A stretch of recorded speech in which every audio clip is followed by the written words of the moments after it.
Welcome to Monday on Mission. We are thrilled that you are joining us today. I am excited as we are now in the 12-day countdown to Christmas. Yep. AJ, are you getting a little excited? Yeah, I'm getting a little excited, mainly because then we do the Elf on the Shelf, and every time that, it seems like every night my kids have another Christmas list that they're dropping at the elf's feet to take to Santa Claus. So I'm ready for it to be over because I'm ready to stop trying to hide the list. You know what I mean? Well, I'll tell you what, I'm just wondering if you're ready for Christmas. I'm wondering if those of you that are with us are ready for Christmas. I don't like to get ready for Christmas too early, you know, but I don't want to get ready for Christmas too late either. Yep. You know, and right now, I love this time of year because, quite honestly, right now, people need hope. We need a lot of hope, and the reality is this. I believe that when we look at the Christmas season, people have an expectancy of hope. They long for hope, and it's just going to make a difference, especially during this specific 2020 Christmas. Oh, absolutely. Absolutely. So when you think about Christmas and hope, what are some things that come to mind? Well, first off, I'm going to put a plug in for Jingle Jam. The reason being because it's all about hope. That's what the whole thing is about. So we've been reading through the script. We've been preparing for this upcoming week on the 20th. And it's all about that people need hope this year because it's been such a weird year. You know what I mean? It's been one of those years that's just odd and different and with all the things going on. And so when I think of hope with Christmas, my mind goes to the story of the shepherds, where they're just the nobodies that are out in the field and they're just watching over their flocks. They're doing what their job is. But, I mean, you know, those weren't the guys you would invite over for a meal. You know, those weren't the guys that you would, say, hey, for my birthday party, I want the shepherds to show up. You know, this was the unwanted of society.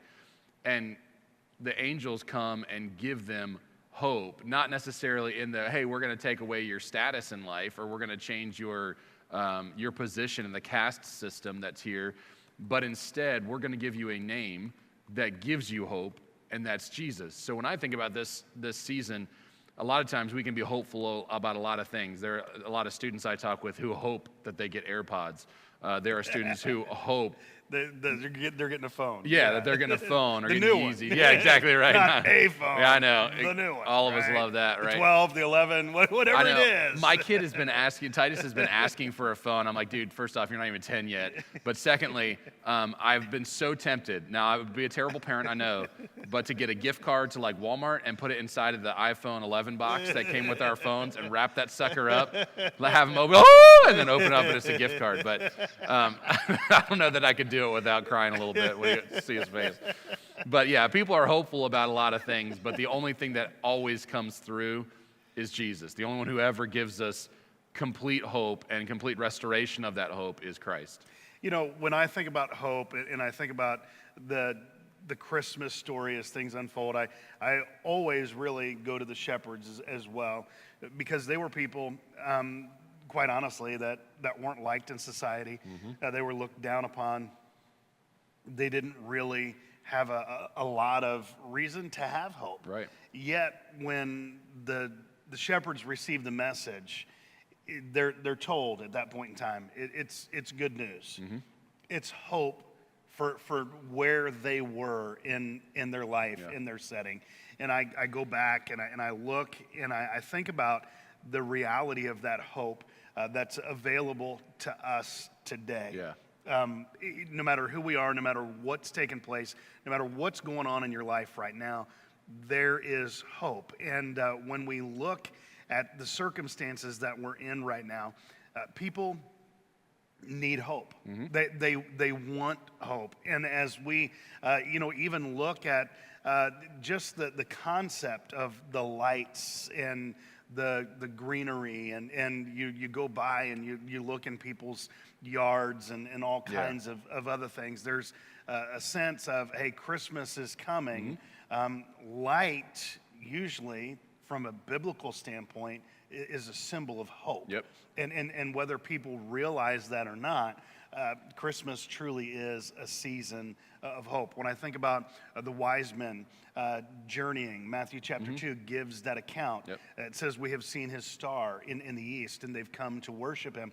That star, they had traced the star. They understood that there was something different from the Old Testament about that. We see a slight mention of it, but for them, that was a sign of hope. Yeah. And when we look at the dark times that we're having right now, the difficult times, we have a reason to have hope. And that reason has a name, not just a season. It's Jesus. And Christmas is celebrating his birth. And I love the fact that because of him, we have hope. And the thing is a lot of times we will struggle with reaching out to other people because we ourselves don't really understand or grasp hope ourselves. So we get lost in the fact, and even if we know the hope of salvation, we know who Jesus is, we get lost in the noise that's around us right now. Yes. The social justice things, the election stuff, is there a war coming, and blah, blah, blah, you fill in the blank with all of the things that are being crowded for our attention and our mindset. And so we start to lose hope. Not that we don't know that there's heaven, but we start to lose hope in the fact that there's hope around us for here today. Well, the problem with that is then you can't be a hope dealer. You can't give hope to somebody if you don't have hope yourself. If you're one that is sitting around and, I don't know what we're going to do, the world's going to hell in a handbasket and all those things. Well, even if it did, we do have hope because we have the hope of heaven, because we have the ability to say, I know who Jesus is. And so we can give that hope to others. And I know, I think Scott talked about it last Monday on Mission when he was here about being a hope dealer. I had a friend in college who became a logo designer, and he had one that said a hope dealer, but it was D-O-P-E, so it was dope dealer. It had that crossed out with the H over top of it, so it was hope dealer. And that's always stuck with me, the idea that we have the ability to give out something, number one, that's addictive. Like hope is addictive. When you start being filled with hope for what God's going to do, it's addictive. You get more and more and more of it. You want more and more. You want to see God do more and more and more and more. That's why the people that went to Guatemala, our Guatemala team, came back and said, when are we going next time? Because there's a hope that we can have the same impact again soon. Because and they hope were behind impacted. It. Yes, and they were impacted they as were well impacted because by their it. hope was seeing we can make a change here. We can impact people's lives. So when can we go back and do it more to give them hope? And that's what I think is so exciting about the shepherds is that, and the wise men, is that when God spoke to them and their hope was kind of lit on fire, the fuse was lit, that then all of a sudden it wasn't just about let's keep this to ourselves, it's let's go and see and then go and tell. He's born. We can tell everyone around us that they can have hope. And I think this Christmas season, we need to stop seeing ourselves as hope consumers and start seeing ourselves as hope dealers, that we do need to have hope, but we know where that hope is. We know that. But there are lots of people around us who have no idea where to find hope, and they're looking for it everywhere. And we're going, but now with the election, I don't know what we're going to do. Instead of being like, listen, God's in control. And God can turn whoever's heart wherever he wants it to go. So we can have hope in the midst of all that's going on and turn ourselves into hope dealers instead of just hope consumers. Well, when we stop and take a look at what you just said, there's so many things that are going on. I just had a conversation with a gentleman a few minutes ago. He called in and he said, look, are there any families that are in need? I want to be able to pray for them, do what I can to make a difference. And we got to talking, and I may get some of the statistics wrong, but during this pandemic, during the things that are there, I believe that we have 861 billionaires in our influence within our nation, tied to our nation. Right. Okay, somewhere along the line of $4 trillion has been amassed by them during this time. When you add all of their profits, Right. Which means that they could give away $3,000 to every American citizen. Yep. If they could do all kinds of different things. We have people that we know own major companies. They own different organizations. They're doing things somewhere else in the world, but it doesn't appear that they're doing that much right here where we are. But when you begin to look at them, you're like, everybody's waiting for them to do something because they think that they should be the one to do something. We just had a basketball player sign what was like $145 million deal for a 4-year deal. That's a lot of money over a 4-year period. And people look and they say, you know, what could they do? Why aren't they doing something? And I get that. I mean, I really do. Yeah. You look at the fact that there are people that could give away thousands of dollars to everyone, make a difference in somebody else's life. And the question is why don't they? Yeah. Well, the reality is this. When I come back to look at the ultimate solution, the ultimate solution is for me to share the hope that I have. Yeah. To be a blessing to somebody else where I am with what I have and be able to do it. And then I have to leave everything else in somebody else's hands. I can't do, I can't deal the hope that you have, right, for you. I can just share the hope that I have, what I know. And I really think that during this Christmas season, we have to do that. We can't just consume it. We can't sit back and wait on it. We have to take those steps to do what we can do. One of the things that I love about the Christmas story as well is this. You see it? It's said to Joseph in Matthew chapter 1, right? It's said to Mary in Luke chapter 1. It's said to the shepherds as well in Luke chapter 2. And it's this concept, and it's just simple words, right? It varies upon the translation, but it just comes down to this: don't be afraid. Yeah. Right now, people are afraid. There's uncertainty. We're afraid because of COVID, all right? And people with underlying health concerns and all of those things, I get it. Yeah. I get it. We're afraid because of uncertainty with job settings. You know, people are wondering, when are they going back to work? Yep. Are they going back to work? Exactly, yeah. Some are afraid because while it's been good in their setting right now, they know that they're getting a lot of things, but there's nothing else out there beyond this moment. They're looking into next year, and they're saying, wow, what's going to take place? Yeah. When's this going to change? Right. And I just had one of those conversations as well in the midst of all of that. It's good right now, but when we're looking down the road a little bit, we don't know what's there because what is normally there isn't right now. Well, yeah. So we look at it. There's a lot of things that are causing people to be afraid. But it's interesting when we look at the Christmas story and the birth of Christ. Everybody had their plan. Everybody was going about their normal affairs. All of a sudden, life is turned upside down, and God is changing a direction and a purpose. And they're going to be in a setting and in a circumstance that's extremely uncomfortable. Yep. Matthew chapter 1, when Joseph is told, hey, don't be afraid to take Mary as your wife. Don't be afraid. Yeah.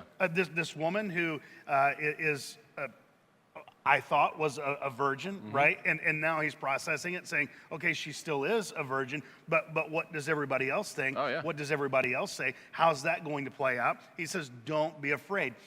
This is of God. Then Mary gets the message, don't be afraid. God's going to do something in your life. And she says, how can this be? Yeah. And the response is this: for with God, nothing is impossible. Yep. We're trying to figure out, what are we going to do? How are we going to handle the circumstance? I'm certain that Mary was going on looking and saying, look, but no, I am pure. Yeah. I am a virgin, and now everybody else is going to question that. And she has all these things running through her mind. And the message is overriding, and it's almost overwhelming. Again, don't be afraid. You know, a lot of the things that we worry about, even in the Christmas season, even when life is relatively good, But now we switch it to a pandemic and things taking place in uncertainty. And as you said, the election, lack of an outcome, Right. the uncertainty with that, the things that people are just questioning themselves, the health concerns that they're dealing with. Things that they didn't expect. And now, right in our community, people that had a surgery that was routine, that was planned, and they're like, wow, I'm finally going to get relief from, this shoulder or whatever it might be. Now it looks like, wow, we're going to have to put that off, and they're still going to have that. We look at it, and the message is still the same. Don't be afraid. Right. If God can look at Joseph and he can look at Mary, if the angel can tell the shepherds, don't be afraid. Don't be afraid. I know that this is different for you. I know you're being invited to a new place, a new opportunity. How much more should we be operating with those words in our mind? Don't be afraid. Yeah. Yeah, well, it's when you look at what Mary and Joseph had to go through, and that what I find is funny is when you were talking about the billionaires that have amassed trillions and things like that. We as a society are very quick. We're a microwave society, so we want answers now without thinking about the future. So let's cut a stimulus check and let's not worry about how much our taxes go up for our kids. Well, let's just go more into debt as a nation. We think that as Americans, we think money is the all-solving issue. If I just had money, I could have it solved. But even for those that have amassed billions and trillions of dollars, there's an end to money. And in fact, for most of them, they would say that they just want more and more and more and more and more because there's no end to that hope. They have more money to the point that we're all looking going, yeah, but even if you just accidentally dropped your card and it got used, no one would be able to spend the amount of money in their lifetime that you've amassed. But yet you want more and more and more and more. Yeah. What I find is interesting about the Christmas story is that Jesus or God never threw money at it. He didn't look at Mary and Joseph and say, listen, you will be blessed because I'm gonna so fill your bank account to take care of this child that you'll never have to work again. In fact, Jesus learns Joseph's trade because Joseph still has to work. He still has to be a carpenter. He still has to provide for himself. He still has to do everything he was doing before. And God never said, hey, let me just drop a couple of gold things in your lap. And I mean, obviously you have the wise men who give what they give, but he didn't throw money at it. And we are so quick to say, but if I just had money, I could solve that issue. If I just had money, I could solve this issue. But think about it in our own lives. We are constantly hoping for more money because there's more things we want to do. Yeah. It always is a hope that never satisfies. Jesus is the only thing in life that satisfies the hope of our soul. The only thing, because everything else is going to fade. Everything else is going to die off or go away. Jesus is the only thing that satisfies that. So when he comes to Mary and says, with me, nothing is impossible, he's saying that I'm the satisfaction of your soul. Those questions you have, those fears you have, those hopes that you had. We talked with the students last night in youth group, and I was painting the picture of Mary and Joseph, and Mary is engaged to, this is a Hallmark movie. This is the man of her dreams, and she can't wait to get married. And all of a sudden, boom, the angel appears, and everything she had planned for, having children with Joseph and being able to raise them and being able to do everything she's seen her mom do and all that stuff, all gets thrown out the window when the angel shows up. And the angel says to her, listen, with God, all things are possible, not necessarily just because it was like, okay, well, I guess I'm pregnant now, but everything that's going on in your mind is now sustained and satisfied by knowing that I'm in control, that I have this. And that's where our hope needs to be this season, is not in a, and I get it. I'm not trying to say, that people that are at risk of losing their jobs, just get over it. In no way, shape, or form. But our hope has to be in the only thing that satisfies. If we lose our job, the only thing that's going to sustain us is God. If we lose our health, the only thing that's going to sustain us is God. And our hope has to be in him, because as our hope multiplies in him and his control, our fear diminishes. Because as the angel says to Mary, as Gabriel says to Mary, listen, nothing is impossible with God. The fear of what was going on starts to diminish because she knows God's in control. And that's why she says, well, be it unto me as you have said. I'm the handmaid of the Lord. because for her, it was now I'm resting in you and you've got control of this, so therefore I'm not going to fear. It's the same thing we look at now, right? With COVID and the fears that happen with that. Is there certainly some fears to it? Absolutely. Yeah. But for a lot of us, our fear has outweighed our sustaining or our trust in God that he's in control. And so now it's like, well, I trust he's in control, but I'm going to, and so we kind of got it out of balance rather than saying, listen, God's in control. With him, nothing is impossible. Do I believe that God, in a snap of his fingers, could wipe COVID? Absolutely. Yeah. So we have to have a hope. We have to be filled with that, with the underlying knowledge that with God, nothing is impossible. He can do anything that is in front of him. So we go to him in prayer with that. We walk through our day with that. We walk through our day knowing that God could put the Starbucks barista, or if you're against Starbucks, the Cabin Coffee barista, or Dunkin' Donuts barista, or your K-Cup barista in front of you for you to give hope to, that there's nothing impossible for God. And if you're saying, I don't interact with people like that, I don't go to those places, if you ask God for somebody and say, listen, I want to impact somebody with hope today, God's not going to go, oh, I guess I'll have to add it to my busy schedule. God is in the business of dealing hope to people. And if he can use you as an agent of that, nothing is impossible with him. You know what? Here's a reality. During this Christmas season, we have an incredible opportunity to be able to share hope. Mm-hmm. The other day, I was getting ready to get in line. I realized all I had was one large bill, and I didn't have a debit card with me, and I had like $2. Okay, yeah. So I'm like, okay, rather than hold this line up and this, cashier not be able to make change, and create a problem for others, I just went over to the service desk and I said, hey, I am sorry to bother you. Is there any way that you might be able to do this? And whatever you can do, if you can change this, whatever is in the drawer is completely fine. Yeah. No problem, no anything. And she said, you know what? You had me when you said, I'm sorry to bother you. I don't want to inconvenience you. Just because I was trying to be nice. Yeah. Right? That's it. There was no magic formula. It's not because I'm tall, dark, and handsome, right? None of those things that were there. It's because I was simply approaching a problem that was mine, yeah. Right? What wasn't hers. It was mine, and I tried to be nice. Mm-hmm. Being nice is revolutionary for some people. Yeah. Right? That's all we have to do is just be nice. Just look.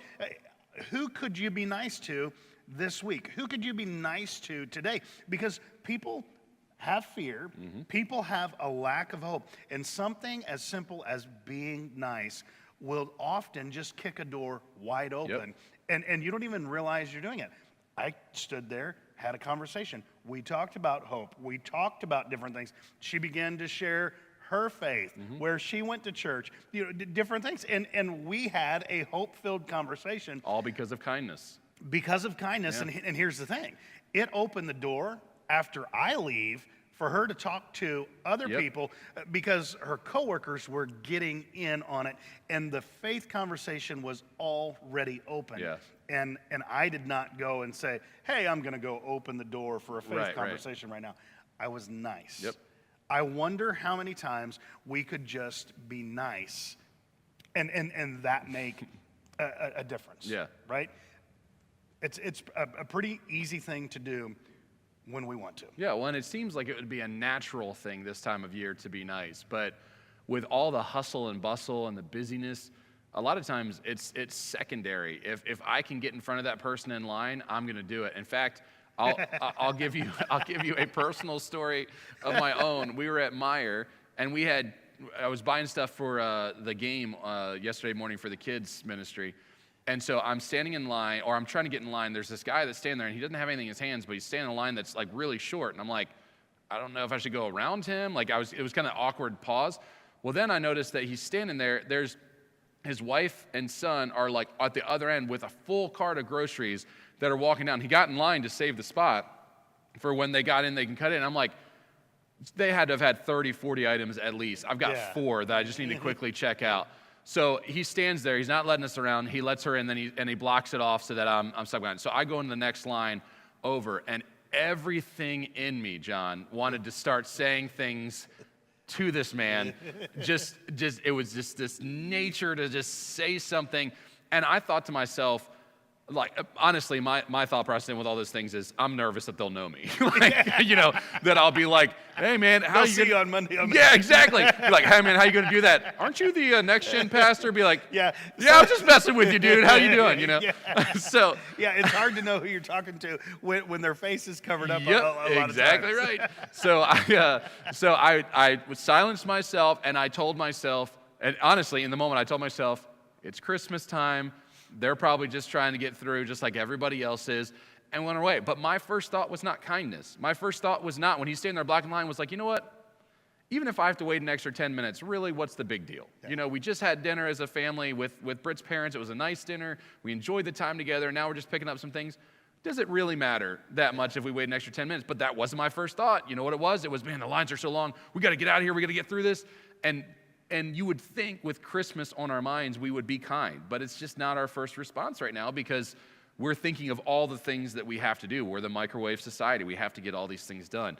But that's where, like you said, it is a revolutionary mindset to say, I am going to be kind today instead of, and here's the danger in that, is the moment that we say, I am going to do this today is when God goes, all right. Yeah, I'll take you up on that. Yeah. Here's that one person that I'm going to help you. Yeah, exactly. Here's that one person that's going to do this or do that, and it's going to test you on whether or not you're going to be kind. So I know it's dangerous, but kindness, like you said with your example, can open up the door to gospel conversations really better than anything. Even just a nice tip at a restaurant and just saying, I just left this for you because, it's Christmas season. I want to give you a little bit more. I want you to know that we have hope, and I want to share that with you.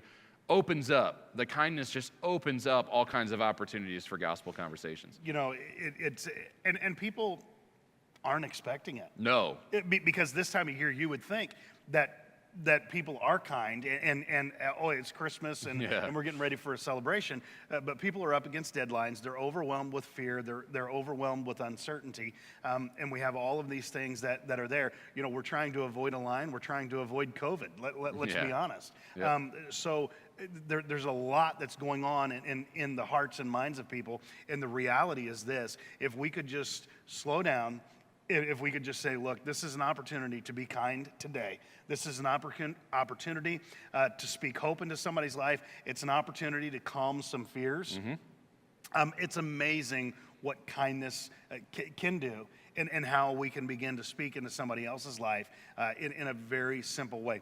This weekend we have outreach at Winterland in mm-hmm. Danville. It's going to be an awesome time. It always is. Yep. When we're out there. And my favorite part is just interacting with people. Yep. and welcoming them to, I very seldom am one that is doing some of the other stuff. I'll help direct the traffic, right. And walk along. You've been there. That's what you do, mm-hmm. As well. And other people like swiping the card or receiving the money and passing that on to the cause that it goes towards. But the fun part is just talking to people. Yep. About Christmas and hand wishing them them a candy Merry cane. Yes. Yep. Just brightening their day, yep. helping them laugh, helping them smile mm-hmm. a little bit. This weekend, you're bringing some carolers out mm-hmm. On Friday night and making it a next-gen night of outreach. And those are things that will just brighten somebody's day. It's just a simple act of kindness, a simple moment where we take and we share hope and we calm some fears, mm-hmm. Because when people laugh, you're easing their fears. Yep. When you make people feel relaxed and like things are going to be okay, mm-hmm. you know what? You're easing their fear. Yep. You're giving them hope. Kindness, a simple act of kindness, goes a long way. So as we wrap some things up, here's a reality. When we're talking about Monday on Mission and living on mission during this Christmas season, Jesus told us to go. Mm-hmm. During this season, we see him coming. And we see not the beginning because he's always been. We just see him becoming man. We see him becoming flesh. We see God with us, okay? And God with us says, you don't have to be afraid. Because right now you're uncertain. I want you to know, I'm here. I've always been present, but now you can reach out and see me and touch me. And we can look through the scriptures and see people doing that and see how he calmed their fears. Well, just as he was real in that moment, he's real right now. All right? He's with us. Not only is he with us, he's for us, meaning he wants us to have hope. He wants to calm our fears, and he wants to help us do that in the hearts and lives of other people.